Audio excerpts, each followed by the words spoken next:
Баршаларыңызға қайырлы күн. Бүгін сіздермен бірге оладьи немесе құймақ дайындайтын боламыз. Үйдегі бар заттармен 2 жұмыртқа, айран, сұйық май, қант және де разрыхлитель ұн қажет болады. Және шым-шым тұз керек. Ең алдымен 2 жұмыртқамызды әбден миксерлеп аламыз. Ақ көпіршік болғанша, одан кейін үстіне қантты қосып әбден миксерлейміз. Екеуі толықтай ерігенше, одан кейін үстіне әдеттегідей сұйық майымызды құйып, 1 кеседей немесе жарты кесе сұйық майымызды құйып, әбден миксерлейміз.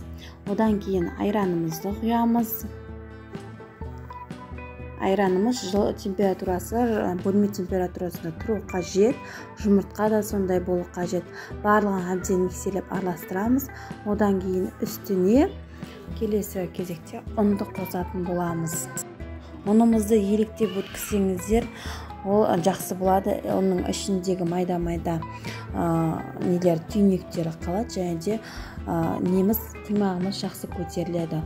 Ұнды әбден миксерлеп алғаннан кейін разрыхлительді қопсытқышымызды қосатын боламыз. Жарты шайнек ложканың көлемінде қосып, барлығын әбден миксерлейміз. Одан кейін газымызды, тапамызды жай отта қыздырып, тапамызға майымызды жағып, біртіндеп пісіретін боламыз.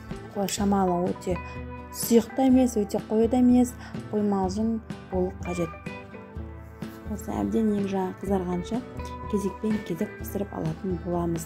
Таңғы асқа немесе 5-тің шайына берсеңіздер, шаймен күшті кетеді.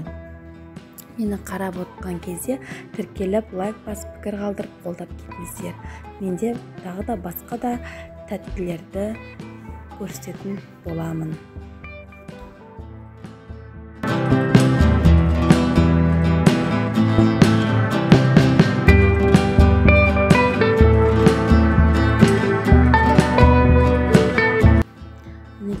Жай баяу отта осылай 2 жағы қызарғанша пісіріп аласыздар. Астарыңыз дәмді болсын. Сіздермен бірге болған мен Әмина.